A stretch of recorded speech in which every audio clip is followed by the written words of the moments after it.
নেতাদের কেউ কেউ দাবি করছেন, বর্তমান পরিস্থিতি অনুকূল হলে তারা আইনি ও রাজনৈতিক প্রক্রিয়ার মধ্য দিয়েই দেশে ফিরতে চান। তাদের ভাষ্য, আওয়ামী লীগ এখনো দেশের একটি বড় রাজনৈতিক শক্তি এবং জনগণের একটি অংশের সমর্থন তাদের পক্ষে রয়েছে।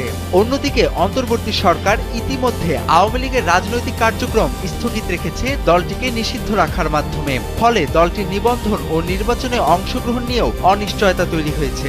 এই অবস্থায় ভারতে বসে পরিকল্পনা করা কতটা বাস্তবসম্মত তা নিয়ে প্রশ্ন তুলছেন রাজনৈতিক বিশ্লেষকেরা।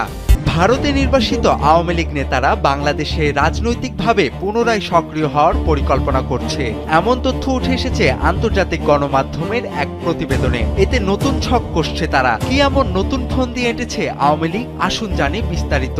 দেশ ছাড়ার পর দলটির শীর্ষ ও মধ্যম সারির কয়েকজন নেতা কলকাতা সহ এর আশেপাশের এলাকায় অবস্থান করে নিজেদের মধ্যে যোগাযোগ বজায় রাখছে এবং ভবিষ্যৎ রাজনৈতিক কৌশল নিয়েও আলোচনা করছে তারা। প্রতিবেদনে বলা হয়েছে, 2024 সালে রাজনৈতিক পট পরিবর্তনের পর আওয়ামী লীগের অনেক নেতা আত্মগোপনে চলে যান কিংবা দেশ ত্যাগে বাধ্য হন।